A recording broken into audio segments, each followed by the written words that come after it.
যে তৎকালীন সময় ত্রিপুরা যিনি পর্যবেক্ষক ছিলেন সুনীল দেওধর, উনি একটা নাম্বারও দিয়েছেন, সেটা আপনারাও জানেন।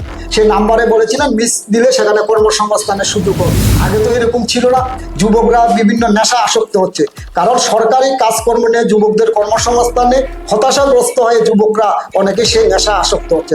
তাই সব দিক থেকে ত্রিপুরা রাজ্যের জনগণের এখন ভালো অবস্থায় নেই, সেটা আমি মনে করি।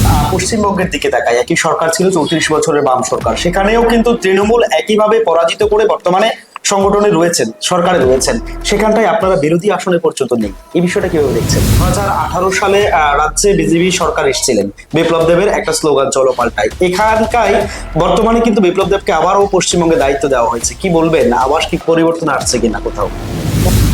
বিশাল করে বিধায়ক মহোদয় উনি পশ্চিমবাংলা গেছেন, ওনাকে সেখানে দিয়েছেন কর্মসংস্থানের জন্য। উনি সেখানে দরখাস্ত করছেন বা চিঠি পাঠাচ্ছেন মুখ্যমন্ত্রীর সামনে, সেখানে বলছেন কাজ চাই আমার। কিন্তু আমরা বলতে চাই ত্রিপুরা রাজ্যের কত যুবকের এই সময়ের মধ্যে কাজ হয়েছে? যে প্রতিশ্রুতিগুলো দেওয়া হয়েছিল সেগুলো কি পূরণ হয়েছে? বা ত্রিপুরা রাজ্যের জনগণকে যে প্রতিশ্রুতিগুলো নির্বাচনের আগে দেওয়া হয়েছিল সেগুলো কি পূরণ হয়েছে? নমস্কার, আপনারা দেখছেন ত্রিপুরা টিভি। ত্রিপুরা টিভির বিশেষ অনুষ্ঠান লোককথায় আজ আমি আপনাদের সাথে রয়েছে প্রীতম। আমার সাথে যে ব্যক্তিত্ব রয়েছেন, আজ আমরা জানবো রাজ্য রাজনীতি সম্পর্কে, দেশের বামীদের রাজনৈতিক পটভূমি নিয়ে। আজ আমাদের সাথে রয়েছেন কাঠালিয়া অঞ্চল কমিটির সম্পাদক তথা কৌশিক চন্দ্র। প্রথমে কৌশিক বাবুকে ত্রিপুরা টিভির পর্দায় স্বাগত জানাবো। ত্রিপুরা টিভির বিশেষ টক শো লোককথা, যেখানে উঠে আসে সমাজ, সংস্কৃতি ও সমসাময়িক প্রসঙ্গের নানা দিক। প্রতি রবিবার রাত 8টায় চোখ রাখুন ত্রিপুরা টিভির পর্দায়। ত্রিপুরা টিভির সকল দর্শককে এবং তোমাদের সকলকে প্রীতি শুভেচ্ছা জানাচ্ছি।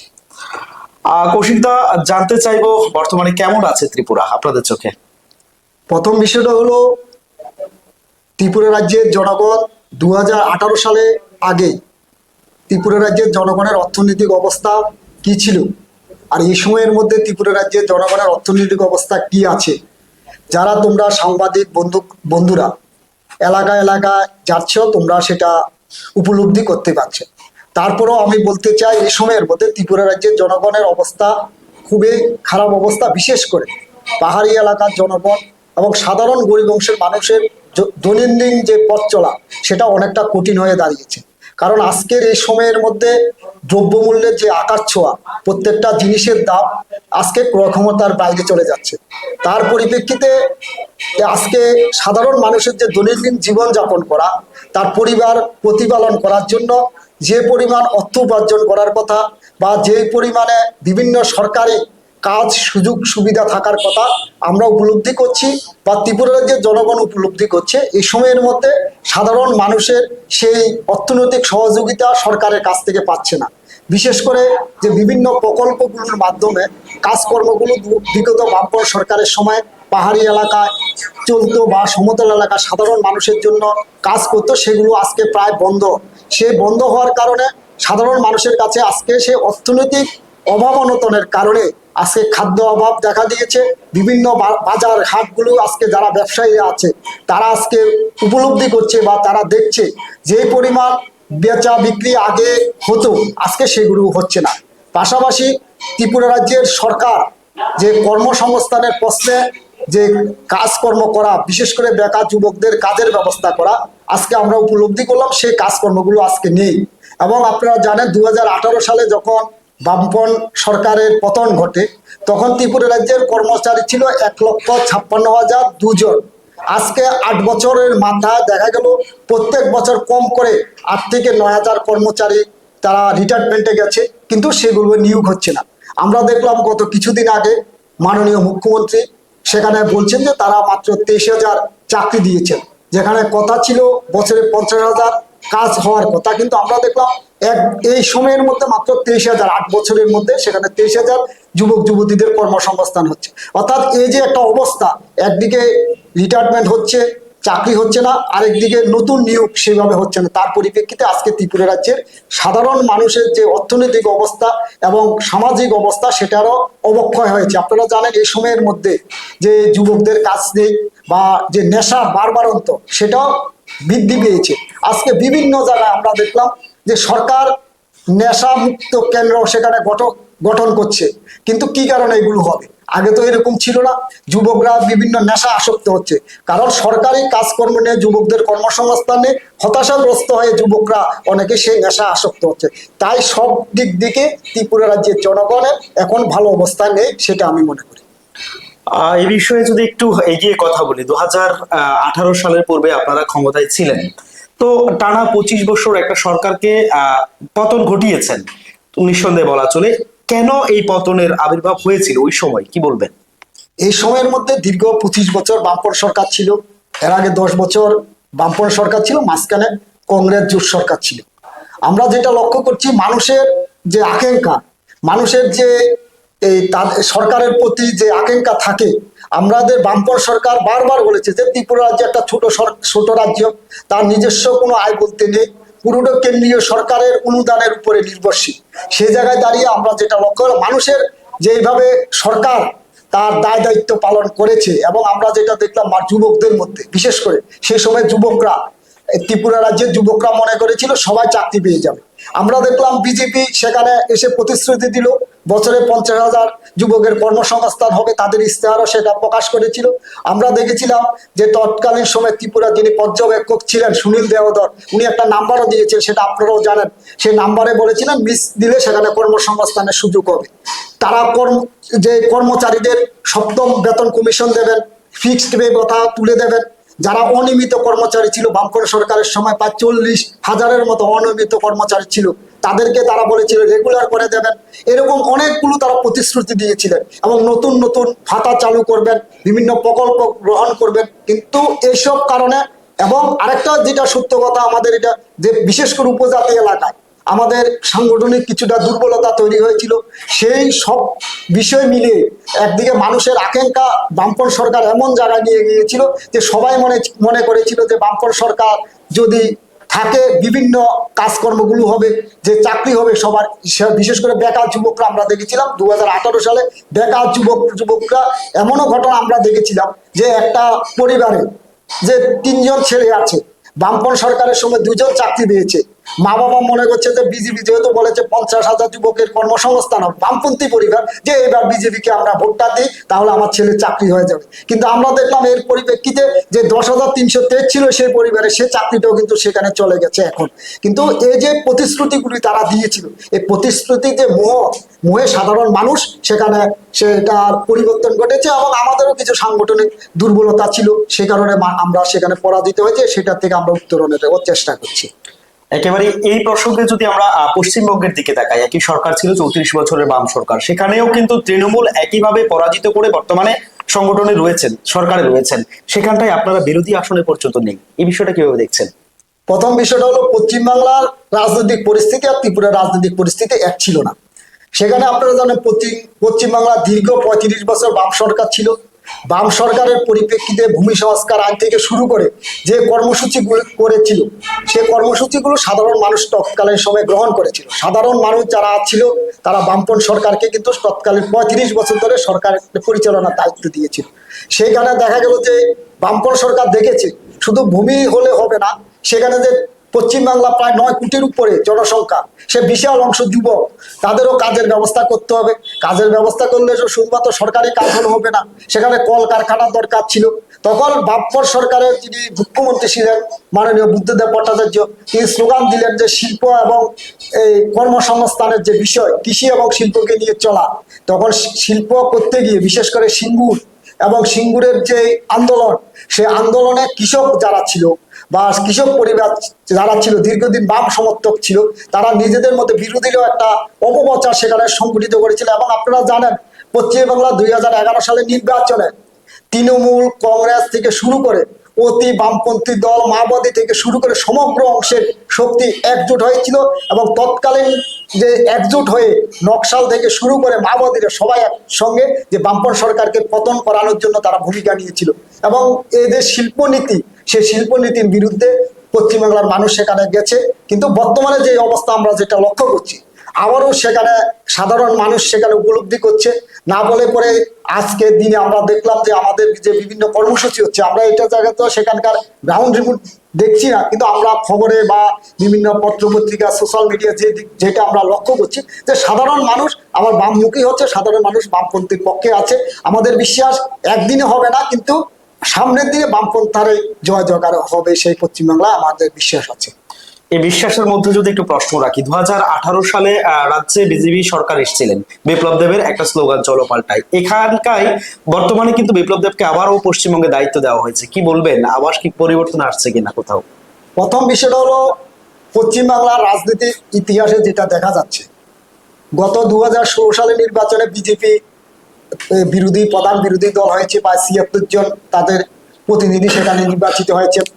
কিন্তু আমরা দেখলাম গত লোকসভা নির্বাচনে বিজেপির আসন কিন্তু পশ্চিমবাংলা কমে গেছে। কারণ যেটা বাস্তব সত্য কথা, বিজেপির যে লোকগুলো সেগুলো বামপন্থী ছিল।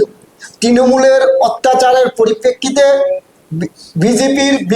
তৃণমূলের বিকল্প হিসাবে তারা অনেকে বিজেপিকে তৎকালীন সময়ে, বিশেষ করে 2021 সালে নির্বাচন হয়েছিল তখন তারা গ্রহণ করেছিল।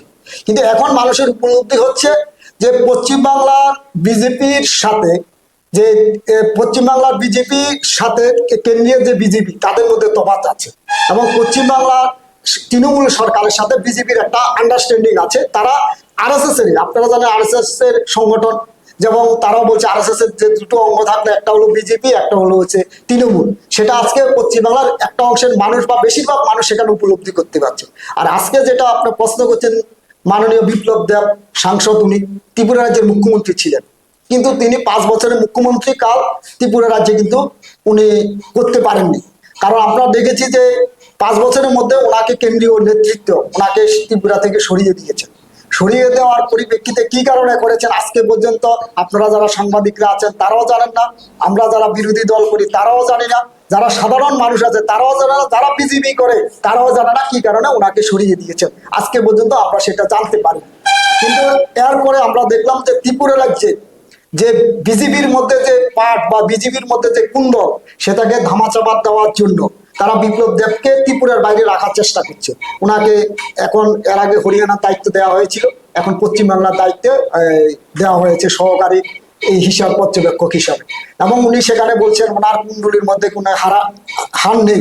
কিন্তু আমরা যেটা বলতে চাই, ওনার ত্রিপুরা রাজ্যে উনি যে প্রতিশ্রুতিগুলি দিয়েছেন গত 8 বছরে ওনারা সেই প্রতিশ্রুতিকে পূরণ করেছেন। আমরা দেখলাম যুব মোর্চার যিনি সভাপতি বিশালগড়ের বিধায়ক মহোদয়, উনি পশ্চিমবাংলা গেছেন, ওনাকে সেখানে দিয়েছেন কর্মসংস্থানের জন্য। উনি সেখানে দরখাস্ত করছেন বা চিঠি পাঠাচ্ছেন মুখ্যমন্ত্রীর সামনে, সেখানে বলছে কাজ চাই আমাদের। কিন্তু আমরা বলতে চাই ত্রিপুরা রাজ্যে কজন যুবকের এই সময়ের মধ্যে কাজ হয়েছে? যে প্রতিশ্রুতিগুলো দেওয়া হয়েছিল সেগুলো কি পূরণ হয়েছে? বা ত্রিপুরা রাজ্যের জনগণকে যে প্রতিশ্রুতিগুলো নির্বাচনের আগে দেওয়া হয়েছিল সেগুলো কি পূরণ হয়েছে? আপনারা জানেন এই সময়ের মধ্যে একটা জ্বলন্ত ইস্যু সমগ্র শিক্ষা, যেটা সর্বশিক্ষা শিক্ষক ছিল তাদেরকে সমগ্র শিক্ষা মিশনের আন্ডারে আজকে মাসের প্রায় 9 তারিখ এখন পর্যন্ত তাদের যে বেতন সেটা হয়নি। কিন্তু 2018-এর আগে এই মাননীয় বিপ্লব দেবে, মাননীয় রতনলাল নাথ, ওনাদের যে ধর্ণামঞ্চ ছিল সেখানে গিয়ে কিন্তু বলেছিলেন যে কোনো আন্দোলন করতে হবে না, বিজেপি সরকার আসলে পরে তাদেরকে রেগুলার করে দেবেন। কিন্তু আজকে আমরা লক্ষ্য করলাম হাইকোর্টের রায় দিয়েছে যে তাদেরকে রেগুলার করার জন্য, কিন্তু আজকে তাদেরকে সে বেতন পর্যন্ত সেখানে দিতে পারছে না। তারা বলেছিল ডাবল ইঞ্জিন হলে ডাবল টাকা আসবে, তাদের সবাই রেগুলার হয়ে যাবে, কিন্তু আজকে কোথায় গেল ডাবল টাকা? আজকে যে প্রতিশ্রুতিগুলো পশ্চিমবঙ্গের মানুষকে দিচ্ছে, পশ্চিমবঙ্গের মানুষ সচেতন। আজকে পশ্চিমবাংলার মানুষ তাদের ত্রিপুরার অভিজ্ঞতা থেকে, অসমের অভিজ্ঞতা থেকে তারা দিচ্ছেন। আমার বিশ্বাস যে উনি যাতে মুখরোচক কথা বলুক না কেন, পশ্চিমবাংলায় বিজেপি সরকার আসবে না, এবং বিপ্লব দেব যে পর্যবেক্ষক ওনারও সেখানে সবসময় তো আর জয় হয় না, সেখানে পরাজয়ের সম্মুখীন হতে হবে বলে আমাদের বিশ্বাস। এবং কারণ পশ্চিমবাংলার মানুষ কেন্দ্রের এবং রাজ্যের, ত্রিপুরা সহ অন্যান্য রাজ্যের যে কেন্দ্রীয় বিজেপি সরকারগুলো আছে তাদের অভিজ্ঞতায় তারা সেখানে সিদ্ধান্ত গ্রহণ করবেন বলে আমার মনে হয়। কৌশিকবাবু, একটা বিষয় জানার ছিল, শেষ নির্বাচনে আপনারা কংগ্রেসের সাথে সমঝোতা করেছিলেন, এখন বর্তমান সময়ে আমরা কংগ্রেস থেকে আপনাদেরকে একটু দূরে দেখছি, বিভিন্ন আন্দোলনগুলো একাই করছেন, আগামী দিনে কংগ্রেস আর বামপন্থীদের ভবিষ্যৎ কি হতে চলছে? প্রথম বিষয় হলো আমরা সর্বভারতীয় ক্ষেত্রে ইন্ডিয়া জোটে আমরা সেখানে আছি, কিন্তু চিরাচরিত বা আপনারা জানেন বিভিন্ন রাজ্যে যেখানে আমাদের শক্তি ছিল বা যেখানে আমাদের সরকার ছিল সেখানে প্রধান বিরোধীরা কংগ্রেসই ছিল। কারণ ত্রিপুরা রাজ্য 2018-14 পর্যন্ত কংগ্রেসের প্রধান দল ছিল। পশ্চিমবাংলাও সেরকম ছিল, কেরলে এখনো কংগ্রেস আর সিপিএম এর মধ্যে লড়াই হচ্ছে। কিন্তু আমরা যেটা লক্ষ্য করেছি যে পশ্চিমবাংলা এবং ত্রিপুরা আমরা জোট করিনি, আসন সমঝোতা করে সেখানে আমরা লড়াই করেছিলাম। কারণ বিজেপির মতো একটা যে ফেসিস্ট শক্তি যারা ভারতবর্ষটাকে ধ্বংস করে দিচ্ছে, ত্রিপুরা রাজ্যটাকে ধ্বংস করে দিচ্ছে, সাম্প্রদায়িক বিভাজন করছে, তাদের মধ্যে যে মৌলবাদী ধারণা, আপনারা জানেন পশ্চিমবাংলা ত্রিপুরার বিজেপি বা কেন্দ্রের বিজেপি যারা নির্বাচনে অংশগ্রহণ করে, তারা বাংলাদেশে যেভাবে জামাত আছে, আপনারা জানেন জামাত দল এখন নির্বাচন হচ্ছে, বাংলাদেশে 12 তারিখ নির্বাচন হবে, সেখানে তারা কিন্তু ভারতবর্ষের বিরুদ্ধে স্লোগান দিয়ে সেখানে নির্বাচন করতে যাচ্ছে। সেরকম ভাবে আমাদের দেশের যারা প্রধান দল বিজেপি, সেখানে তারা নির্বাচন করে পাকিস্তানকে নিয়ে। তারা কিন্তু সাধারণ মানুষের রুটি রুজি, কৃষকদের সমস্যা, বেকার যুবকদের সমস্যা নিয়ে তারা কথা বলে না। তারা নির্বাচন আসতে পারে পাকিস্তানের সন্ত্রাসবাদের স্লোগান দেয়। তাদের মধ্যে এবং জামাতের মধ্যে কিন্তু কোনো পার্থক্য নেই। আমরা যেমন বাংলাদেশে হিন্দুদেরকে মৌলবাদীদের, জামাতি যে ইসলামী বা মৌলবাদীরা যেভাবে আক্রমণ করছে তার যেমন বিরোধিতা করছি, সেরকম ভাবে ভারতবর্ষেও যে সংখ্যালঘু আছে তাদেরকে যারা আক্রমণ করছে, আরএসএস এর যে বিভিন্ন সংগঠনগুলো, তাদের যে আক্রমণের মূল লক্ষ্য করা হচ্ছে যে সাম্প্রদায়িক যে বিভাজনের বিরুদ্ধে আমরা কথা বলছি। কারণ তাদের নীতি একরকমের, সেটা সারা পৃথিবীতে মৌলবাদীদের নীতি হলো যারা শান্তি সম্প্রীতির কথা বলে তাদেরকে আক্রমণ করা। যেমন আপনারা দেখেছেন বাংলাদেশের জামাতরা বা যারা বিভিন্ন যে ইসলামী মৌলবাদী পাকিস্তানি হুমকি, তারা কিন্তু সংবাদপত্রে প্রথম আলো থেকে তাদেরকে কিন্তু সেখানে আক্রমণ সংঘটিত হয়ে সেইগুলো পুড়িয়ে দেওয়া হয়। বিভিন্ন সাংস্কৃতিক যে মনোভাবপূর্ণ যে বিভিন্ন নাট্য মঠ থেকে শুরু করে বিভিন্ন সেগুলোকে তারা আক্রমণ করে ভেঙে চুরমার করে দেয়। সেরকম ভাবে আমাদের ত্রিপুরা রাজ্যে আপনারা দেখেছেন যে ডেলি দেশের কথা সরকারের রেজিস্ট্রিকৃত একটা মুখপাত্র আপনার প্রতিবাদী কলম PB24 তাদের অফিস সেখানে আক্রমণ করেছে, শুধুমাত্র যে সিপিআইএম অফিসে, তাদের মধ্যে কোনো পার্থক্য নেই। সুতরাং জামাত আর বিজেপি একই ধারা, তারা মৌলবাদী ধারায় সেখানে নির্ধারিত। সেই শক্তিকে রোখার জন্য আমরা কেন্দ্রীয়ভাবে কংগ্রেসের সঙ্গে সেখানে আমরা ইন্ডিয়া জোট করে সেটাকে আমরা লড়াই চেষ্টা করছি। কারণ ভারতবর্ষের স্বাধীনতা আন্দোলনে হিন্দু, মুসলিম, খ্রিস্টান, বৌদ্ধ, জৈন, শিখ সবার ভূমিকা ছিল, কিন্তু তৎকালীন সময়ে আরএসএস এর ভূমিকা ছিল না। তারা আজকে ভারতবর্ষটাকে শাসন করছে। সুতরাং সে জায়গায় দাঁড়িয়ে যে অপশক্তি যারা ভারতটাকে ভাগ করার চেষ্টা করছে, বিভাজন করতে চেষ্টা করছে, মানুষে ভাগ করার চেষ্টা করছে, সেই বিভাজনের বিরুদ্ধে কিন্তু কংগ্রেসের সঙ্গে আমরা সেখানে ইস্যুভিত্তিক, সেখানে বিভিন্ন জায়গায় আমরা ইস্যুভিত্তিক লড়াই হচ্ছে। গত লোকসভা নির্বাচনে আমাদের সঙ্গে জোট হয়েছিল, বিভিন্ন জায়গায় আসন সমঝোতা হয়েছিল, সেখানে দাঁড়িয়ে আমরা রাজস্থানে আমাদের একজন প্রার্থীকে তারা সমর্থন করেছিল, সেই শিখরে আমরা উনি সেখানে জয়যুক্ত হয়েছিলেন। সেরকম ভাবে ত্রিপুরা রাজ্য আমরা সেটা করেছিলাম। কিন্তু দুর্ভাগ্যের হলেও যেমন কৈলাসহরের মাননীয় বিধায়ক বিরজিৎ সিনহা মহোদয়, উনি বিভিন্ন সময় সিপিএম দলকে সম্পর্কে বিভিন্ন রকমের কথাবার্তা বলেন। আমরা চেষ্টা করছি এই যে সাম্প্রদায়িক শক্তি যে বিজেপি, তাকে পরাস্ত করার জন্য সব বিরোধীকে একত্রিত করে তাদের বিরুদ্ধে লড়াই করা।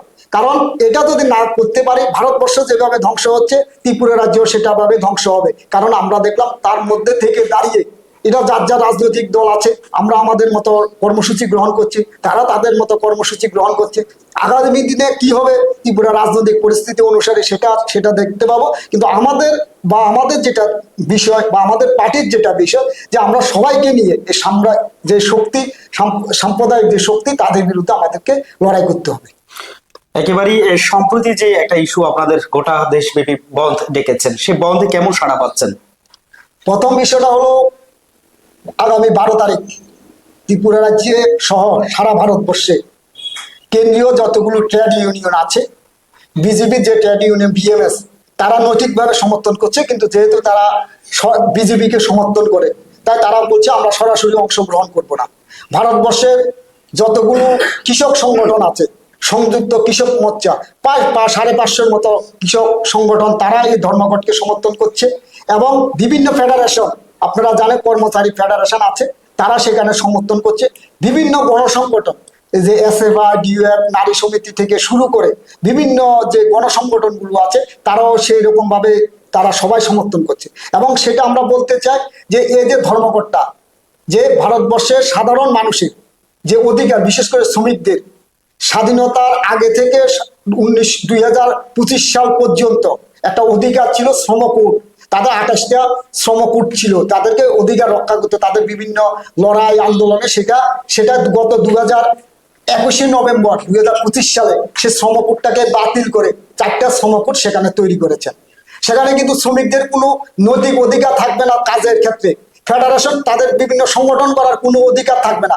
আগে 100 জন শ্রমিক যে কলকারখানা বা বিভিন্ন ভাট্টা বা বিভিন্ন জায়গার মধ্যে থাকতো, সেখানে শ্রমিকরা সেই যে অধিকারটা ছিল, কিন্তু এখন সেখানে শ্রমিক কোডের মাধ্যমে সেখানে করছে যে 300-র উপরে শ্রমিক থাকতে পরে সেখানে শ্রমিক আইনটা সেখানে লাগু হবে। তারা বলছে কোনো যদি আজকে টোটালটা হলো মালিকদের পক্ষে এই সরকার সেখানে ভূমিকা নিচ্ছে, এই শ্রমিকদের সাথে কোনো ভূমিকা নিচ্ছে না। কিন্তু দেখা যায় মালিক কয়জন, ভারতবর্ষের মালিক কজন আছে, কিন্তু দেখা গেল আজকে শ্রমিকদের পক্ষে সরকার সিদ্ধান্ত নিচ্ছে না। আমরা এর দাবির পাশাপাশি আরেকটা দাবি আছে, শ্রমিকদের যে শ্রমকোড ছাড়া যে কর্মচারীদের যে পেনশন কথা, যে পুরনো পেনশন কথা চালু করা, যে নতুন যে পেনশন স্কিম তারা চালু করেছে সেটা বাদ দিয়ে নতুন পেনশন স্কিম যেটা ছিল পুরানো সেটা চালু করা সহ কর্মচারীদের যে অধিকার, তাদের বন করার অধিকার, তাদের সংগঠন করার অধিকার, সেগুলো আছে। আমাদের দাবি আছে যে রেগা, আপনারা জানেন যে রেগা প্রকল্প 2005 সালের যখন ভারতবর্ষে প্রথম ইউপি সরকার গঠন হয়েছিল, তখন বামপন্থীদের 63 জন সাংসদ ছিল। তখন কংগ্রেসের সঙ্গে বা অন্যান্য দল সঙ্গে যে কমন মিনিমাম প্রোগ্রামটা তৈরি হয়েছিল, তখন সেখানে সিদ্ধান্ত হয়েছিল যে সাধারণ শ্রমিকদের 100 দিনের কাজটাকে আইনে রূপান্তরিত করতে হবে, অর্থাৎ তাদের কাজের অধিকার দিতে হবে। সে কাজের অধিকার দেওয়ার জন্য 100 দিনের কাজের নিশ্চয়তা আইন প্রকল্প, যেটা MGM রেগা প্রকল্প, সেখানে চালু করেছিল। আজকে আমরা কি লক্ষ্য করলাম যে গত বাজেটে সেখানে বিল পাস করেছেন যে MGM রেগার তারা পরিবর্তন করেছেন। এখন তারা বিজেপি বিভিন্ন জায়গায় প্রচার করছেন যে 125 দিন সেখানে কাজ করবেন। MGM রেগা প্রকল্প আপনারা জানেন জাতির জনক মহাত্মা গান্ধীর নাম ছিল। তারা ঘুর পথে যে মহাত্মা গান্ধীকে নাথুরাম গডসে হত্যা করেছিল, সে নাথুরাম গডসের যারা উত্তরসূরি তাদেরকে খুশি করার জন্য সেখানে ধর্মীয় আবেগ তৈরি করে রামজির নাম দিয়েছেন। আমরা বলতে চাই আপনারা নতুন আরেকটা প্রকল্প করুন না, নতুন আরেকটা প্রকল্প করে শ্রীরামজির নামে আপনারা সেই প্রকল্পগুলো চালু করুন।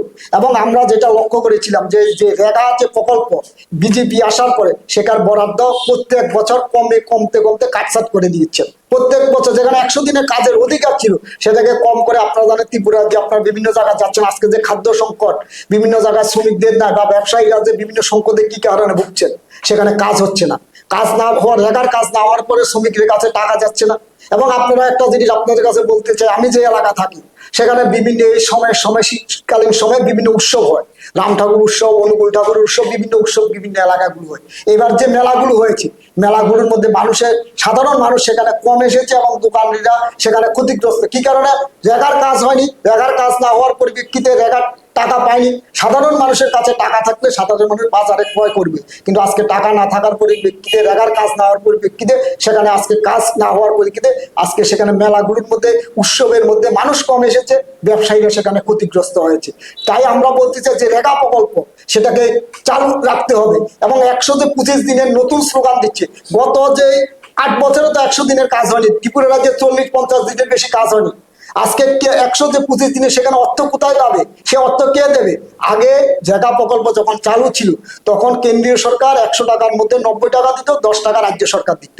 এখন বলছে ত্রিপুরা বা সহ অন্যান্য রাজ্যগুলোকে 60 টাকা তারা দেবে, কেন্দ্রীয় সরকার 40 টাকা দিতে হবে। যেখানে 10 টাকা শেয়ার দিতে ত্রিপুরার মতো ছোট ছোট যে অর্থনৈতিক দুর্বল রাজ্যগুলো তাদের পক্ষে সম্ভব হয় না, এখন বলছে 40 টাকা দিতে হবে। সুতরাং সেটা বোঝা যাচ্ছে কি পদ্ধতিতে হবে।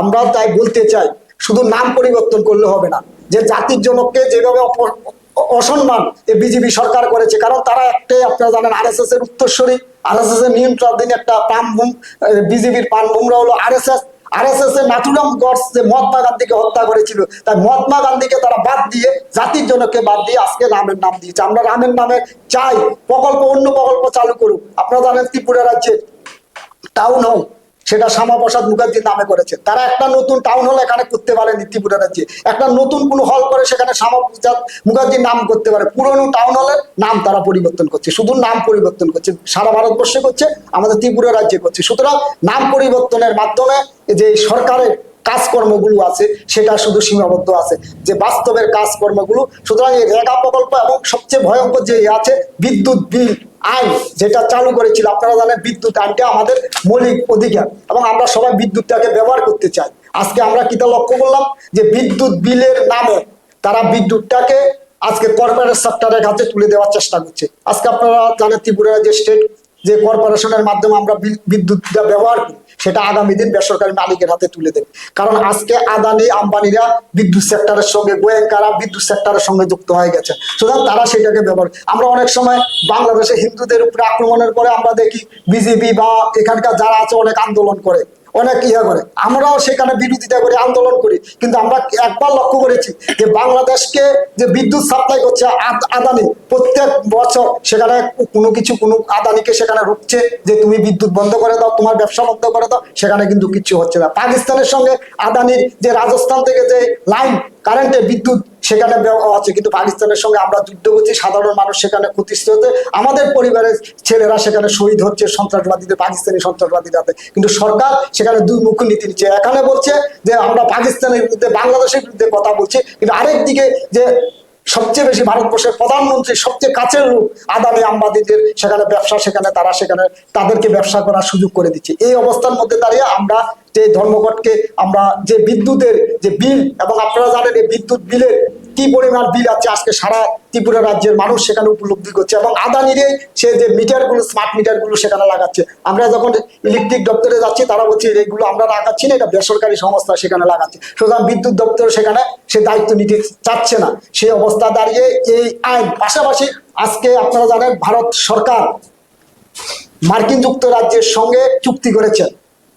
আমাদের যে ট্যাক্স ছিল, আমাদের পণ্য, সেখানে মার্কিন যুক্তরাষ্ট্র আমাদের রাশিয়া থেকে, আমাদের যে পরম বন্ধু রাশিয়া, সেই রাশিয়া থেকে তেল আনার জন্য সেখানে আমাদেরকে জরিমানা হিসেবে 25% ট্যাক্স ধার্য করেছিল, এবং অন্যান্য যে ট্যাক্স ছিল সেটা 25% করে 50% করেছে। এখন আমেরিকার সঙ্গে ভারত সরকার চুক্তি করেছে, এটা আপনারা সবাই জেনেছেন, যে চুক্তির ফলে কি হচ্ছে, যে ভেনেজুয়েলা এবং আমেরিকা থেকে সেখানে তেল কিনতে হবে বেশি দামে, আর রাশিয়া থেকে তেল কিনতে পারবে না। তাহলে ক্ষতি কে হবে? সাধারণ মানুষ, সাধারণ ভারতবর্ষের সাধারণ মানুষ। এবং ট্যাক্স যেটা ছিল সেটা আজকে কমিয়ে 18% করছে। কিন্তু আপনারা জানেন কি, যারা আমরা অনেক সময় বিজেপি, তারা বলে মাননীয় মনমোহন সিং দুর্বল প্রধানমন্ত্রী ছিল, তৎকালীন সময়ে ভারতবর্ষের বিভিন্ন পণ্যের উপরে আমেরিকার ট্যাক্স ছিল 3.5 থেকে 4%। আজকে সবল প্রধানমন্ত্রী, বিশ্বগুরু বলে, কিন্তু দেখা গেল সেখানে ট্যাক্স 18% এখনো আছে।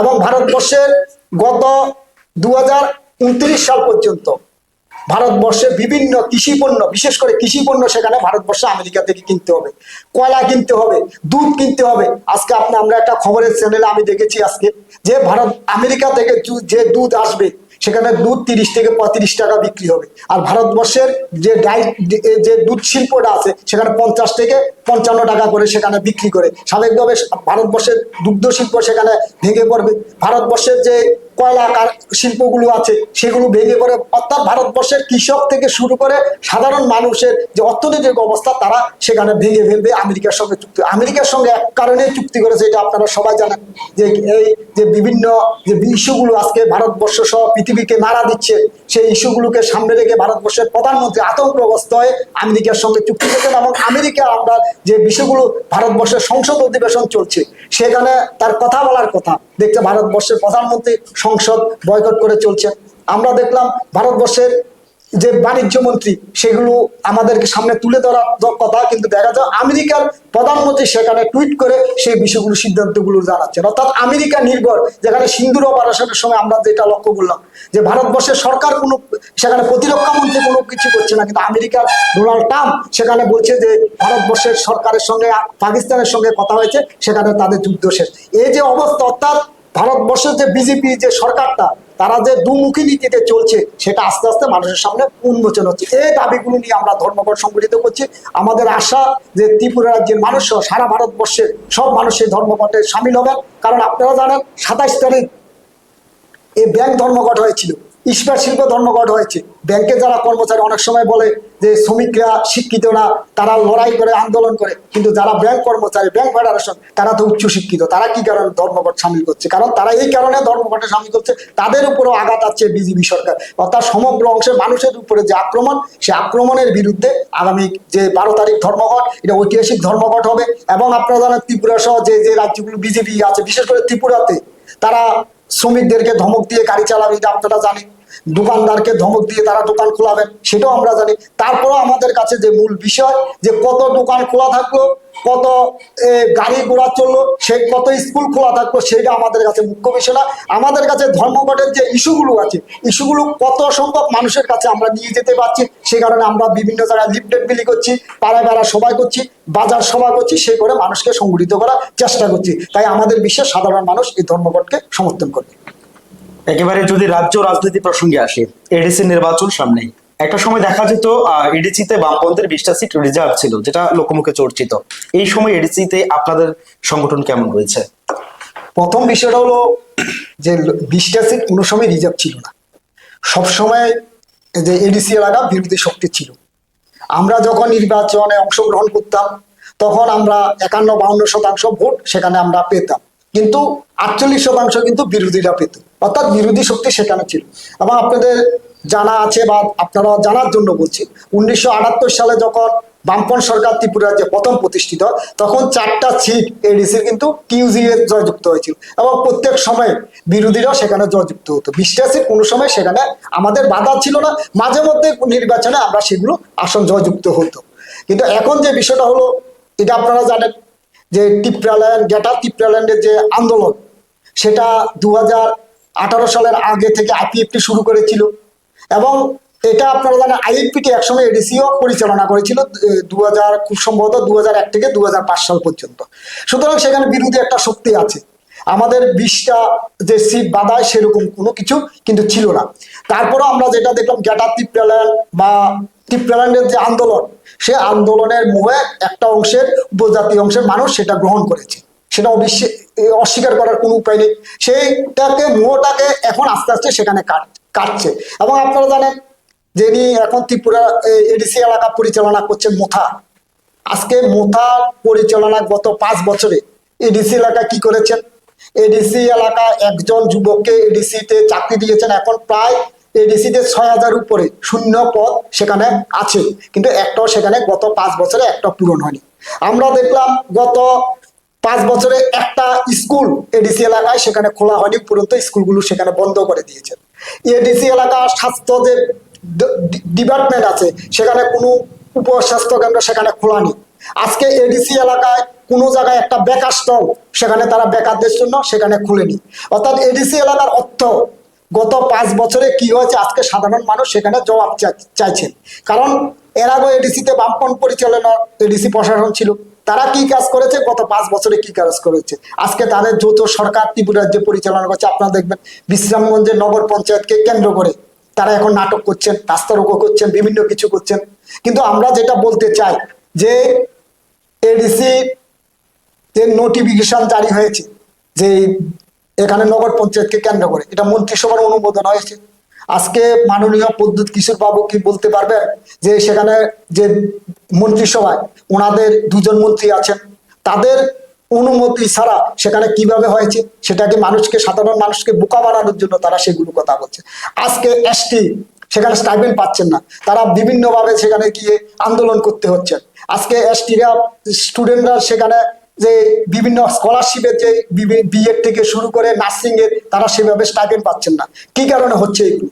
আজকে তাদের সরকার, তাদের ডাবল ইঞ্জিনের সরকার, ট্রিপল ইঞ্জিনের সরকার, কিন্তু দেখা গেল আজকে সেই জায়গায় পাচ্ছেন না। আজকে সাধারণ মানুষ সেগুলো উপলব্ধি করছে বলে আপনারা যেটা আমরা লক্ষ্য করছি যে গত কিছুদিন আগে জিএমপির যে রাজ্য সম্মেলন উপলক্ষে প্রকাশ্য সমাবেশ হয়েছে। আমরা যে রকম ভাবে টার্গেট করেছিলাম, আমাদের পার্টি যেভাবে বা জিএমপি যেভাবে টার্গেট করেছিল যে 20,000 উপর উপজাতি যুবককে আমরা সামিল করব।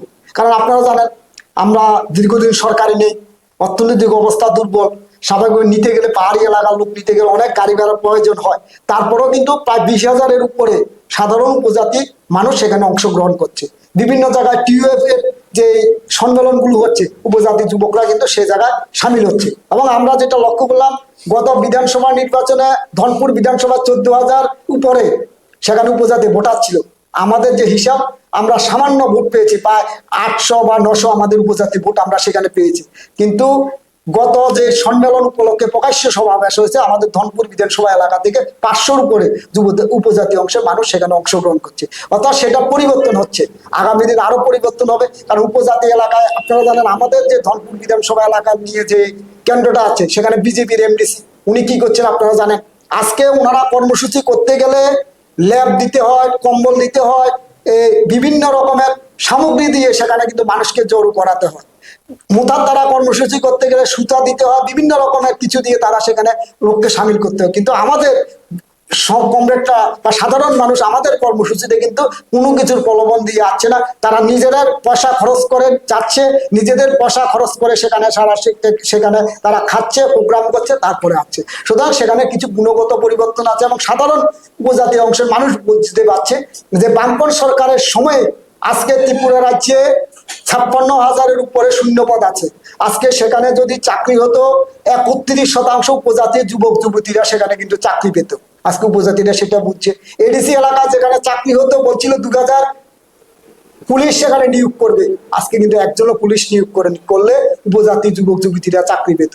আজকে বিভিন্ন যে স্কিমগুলো ছিল আগে বামপন্থী সরকারের সময় স্বাবলম্বন করার জন্য সেগুলো আজকে কিন্তু বন্ধ হয়। কিন্তু মোতার নেতারা এডিসির টাকা দিয়ে আজকে তারা বিভিন্ন জায়গায় ঘুরছে, দেশ ভ্রমণ করছে, সেটা কিন্তু সাধারণ উপজাতি অংশের মানুষ সেটা বুঝতে পারছে বলে তারা আবারও বামপন্থীর পক্ষে আছে। তারা যে বামপন্থী সরকারের সময় উন্নয়ন হয়েছিল, স্কুল হয়েছিল, সবকিছু। আপনারা একটা কথা বলতে চাই যে আমাদের ধনপুর বিধানসভা কেন্দ্রে যে প্রথম থেকে যে মনাই পাথর এডিসি ভিলেজ, সেখানে মনাই পাথর 12 স্কুল আছে, একটা হাই স্কুল আছে, একটা এসবি স্কুল আছে, 3টা আপনার জেবি স্কুল আছে।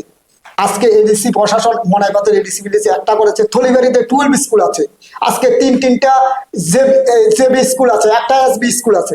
জগৎরামপুর এডিসি ভিলেজে আমরা প্রাথমিক স্বাস্থ্য কেন্দ্র স্থাপন করেছিলাম, সেখানে একটা হাই স্কুল, একটা এসবি স্কুল, 3টা জেবি স্কুল খোলা হয়েছে।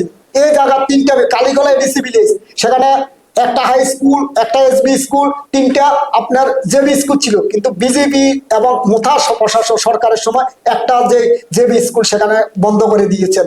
সে প্রথম জগৎদাস বৈরাগী বেড়া জেবি স্কুল সেটা বন্ধ করেছে। সেরকম ভাবে মোহনবুক এলাকা, তৈবেদাল এলাকায় অজস্র কাজ, আমরা যে ধনপুর বিধানসভা কেন্দ্র আছে সেই এলাকায় উপজাতি কিন্তু একটা কাজ হয়েছে। একটা ব্যাগ স্টল থলিবাড়িতে এত বড় বাজার, সেখানে একটা ব্যাগ স্টল তারা সেখানে স্থাপন করেনি।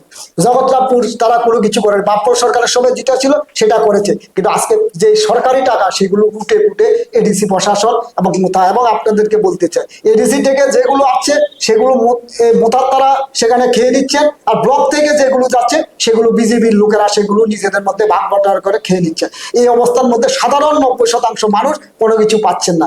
এবং এই যে প্রক্রিয়া, যে দুর্নীতির যে প্রক্রিয়া, বিভিন্ন রাস্তা হতে গেলে আজকে তাদেরকে টাকা দিচ্ছে, হচ্ছে গুণগত মান থাকছে না। আজকে কাঠালিয়া থেকে থলিবেরি রাস্তা আজকে 8 মাস হয়েছে, আপনারা কি এই রাস্তাটা দেখে আসুন কি অবস্থা হয়েছে। কারণ সেখান থেকে তারা বিজেপির লোকেরা, মোথার লোকেরা সেই টাকা নিয়ে গেছে, সুতরাং কন্ট্রাক্টররা সেটাকে কাজ করে। এরকম এডিসি এলাকা বিভিন্ন কাজ হচ্ছে, সেখান থেকে তোলায় সুতরাং কোনো কাজ হচ্ছে না, দুর্নীতি গ্রাস করে নিয়েছে। তার বিরুদ্ধে সাধারণ মানুষ জাগছে এবং সাধারণ যুবক যুবতীরাও যারা এতদিন মোহ ছিল গ্যাটার ত্রিপুরাল্যান্ডে, সেই মোহ ভাঙছে। তারা বুঝছে যে ত্রিপুরা রাজ্যে গ্যাটার ত্রিপুরাল্যান্ড এবং ত্রিপুরাল্যান্ড এটা কোনোদিন হবে না। ত্রিপুরা রাজ্যটা ছোট রাজ্য, এটাকে কোনোদিন ভাগ হবে না।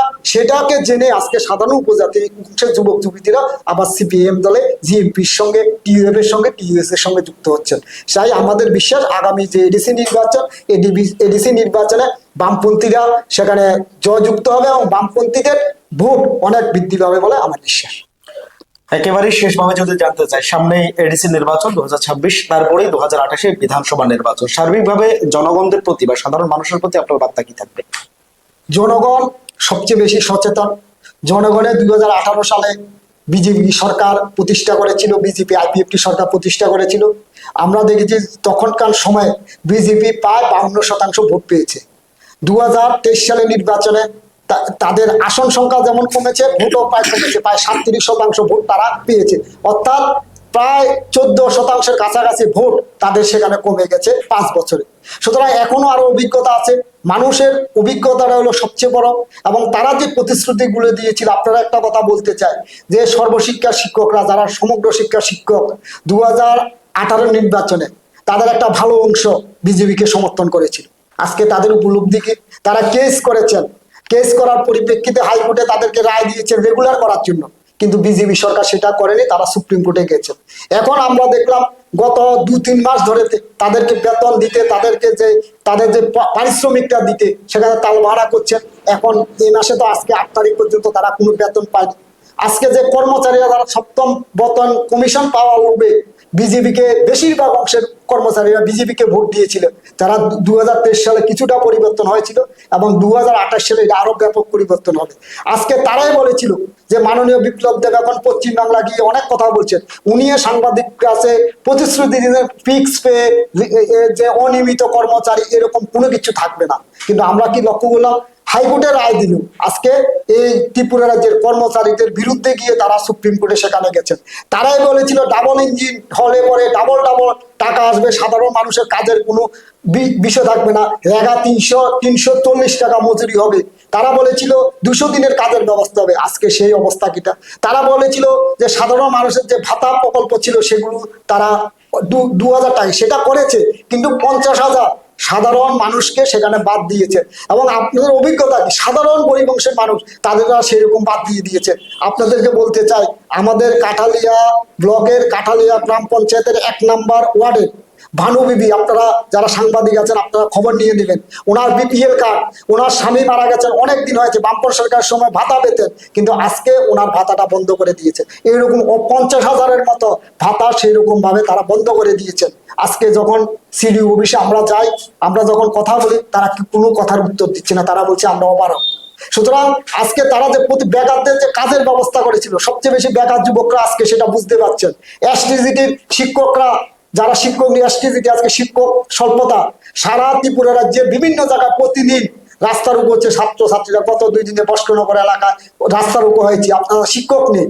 আজকে কি কারণে শিক্ষকগুলো নিয়োগ হচ্ছে না? ট্যাট হচ্ছে না। বামপন সরকারের সময় বছরে 2বার ট্যাট হতো, এখন কেন ট্যাট নিয়মিত হচ্ছে না? ট্যাট হলে পরে শিক্ষকরা পাশ করার পরও সেখানে চাকরি হচ্ছে না, কি কারণে হচ্ছে না? নিয়োগ হচ্ছে না। তারা বলেছিল বামপন সরকারের নিয়োগ নাকি ছিল ভালো, তারা বাতিল করে দিয়েছিল এবং সুপ্রিম কোর্টের রায়ের পরে টিএসআর-টা হয়েছে। সুপ্রিম কোর্ট রায় দিয়েছে 6 মাসের মধ্যে বামপন সরকারের আমলে যে পরীক্ষাগুলো হয়েছে, যে ইন্টারভিউগুলো হয়েছে, সবগুলো নিয়োগ করার জন্য। আজকে কিন্তু সরকার সেগুলো কর্ণপাত করছে না। আজকে সরকারের বিরুদ্ধে প্রতিনিয়ত সুপ্রিম কোর্ট, হাইকোর্টে সেখানে কেস হচ্ছে, কি কারণে? সুতরাং সেই জায়গা দাঁড়িয়ে সাধারণ মানুষ উপলব্ধি করে এবং আমাদের এলাকার মানুষও সেই জায়গায় উপলব্ধি করে। আপনাদের একটা ঘটনা বলি, 2018 আগে কাঠালিয়া যাত্রাপুর সংলগ্ন এলাকা 21 কক্ষ বিশিষ্ট একটা বেকার স্টল করেছিলাম। সেখানে বামপন সরকারের সময় সেটা শুরু হয়েছিল। বামপন সরকার 2018 সালে হয়েছে, পতন হয়েছে, তখন আমরা দেখলাম সে স্টলগুলো হয়নি, কিন্তু 2018-র পরে 2025 সালে গিয়ে সেখানে স্টলগুলো বন্টন হলো। স্টলগুলো কারা পেয়েছে আপনারা একটু খবর নিয়ে দেখুন। বিজেপি দক্ষিণ মহেশপুরে 9 জন জোর করে নির্বাচিত 9 জন মেম্বার, 9 জন মেম্বারের মধ্যে 7 জন মেম্বার সেই স্টলগুলো নিয়েছেন। বুথ প্রেসিডেন্ট যে 2 জন আছে সে বুথ প্রেসিডেন্ট নিয়েছেন, পঞ্চায়েত সমিতির যিনি সদস্য আছেন উনি নিয়েছেন, যিনি পঞ্চায়েতের যারা বিজেপির মন্ডল সদস্য আছেন ওনারা নিয়েছেন, সাধারণ যে বিজেপি কার্যকর্তা, সাধারণ যে বিজেপি যারা কর্মী আছে তাদেরকে কেউ দেয়নি। 21টা স্টলের মধ্যে মাত্র 3-4টা স্টল সাধারণ যুবক যারা আছে তাদেরকে দিয়েছেন, বাকিগুলো তারা নিজেদের মধ্যে বন্টন করে নিয়েছে। এরকম ভাবে সবগুলো, আপনারা জানেন যে স্পেশাল যে পুলিশ এক্সিকিউটিভ নেওয়ার কথা 2021 সালে সেই ইন্টারভিউ হয়েছে, আজকে পর্যন্ত কেন সেগুলো নিয়োগ হয়নি? আজকে বিজেপি যারা কর্মীরা ছিল তারা বুঝতে পারছেন। আজকে বিজেপি যারা সাধারণ সমর্থক ছিল 2018 সালে 2023 সালে যারা বিজেপিকে ভোট দিয়েছেন তারা কি পেয়েছেন? শুধুমাত্র একটা সরকারি ঘর পেয়েছেন। সরকারি ঘর বামপন সরকার থাকলেও পেতো, বিজেপি আসার পর বিজেপি আসতে বলেও হতো। আগামী দিন যখন বামপন সরকার আসবে বা অন্য কোনো কেউ যদি আসে তারা সেখানে দেবে, কিন্তু সেটা কোন বিষয় না। কিন্তু যুবকদের কর্মসংস্থান সহ তাদের আর্থিক উন্নতির জন্য যে বিষয়গুলো আছে সেগুলো আজকে সেখানে করছেন। আজকে সারা ত্রিপুরা রাজ্যে বিজেপি যে অত্যাচার করছেন, বিজেপি যে বিভিন্ন মন্ডলে রাজত্ব করছে, সেই রাজত্বের বিরুদ্ধে সাধারণ বিজেপি সহ সাধারণ মানুষ ঐক্যবদ্ধ হচ্ছেন। আমি সকল অংশের মানুষের কাছে আহ্বান রাখবো, সে ঐক্যবদ্ধ হওয়ার প্রথম ধাপ হিসাবে আগামী 12 তারিখ যে ত্রিপুরা রাজ্যের সাধারণ ধর্মঘট, সারা ভারতবর্ষের সাধারণ ধর্মঘট, সে ধর্মঘটকে আপনারা সবাই নৈতিকভাবে সমর্থন করে বিজেপি সরকারটাকে একটা জানান দিন যে ত্রিপুরা রাজ্যের যে তুমি যে কাজকর্মগুলো করছো এগুলো আমরা ত্রিপুরা রাজ্যের সাধারণ জনগণ সমর্থন করছি না। তোমার কাজের পরিবর্তন ঘটাও, তুমি যে প্রতিশ্রুতিগুলো দিয়েছ সেই প্রতিশ্রুতিগুলো তুমি রক্ষা করো, সেই আহ্বান রেখে সকলকে অভিনন্দন জানাচ্ছি। একেবারেই প্রতিশ্রুতি আর বাস্তবায়ন এ দুটোর মধ্যে বিস্তর ফারাক খুঁজে পাচ্ছেন এখন পর্যন্ত রাজ্য রাজনীতিতে বামপন্থীরা। এতক্ষণ লোককথার বিশেষ অনুষ্ঠানে আমাদের সাথে ছিলেন কাঠালিয়া অঞ্চল কমিটির সম্পাদক কৌশিক চন্দ্র। আজকের মতো আমরা এখানটায় বিদায় নিচ্ছি বিশেষ অনুষ্ঠান থেকে। শুভরাত্রি।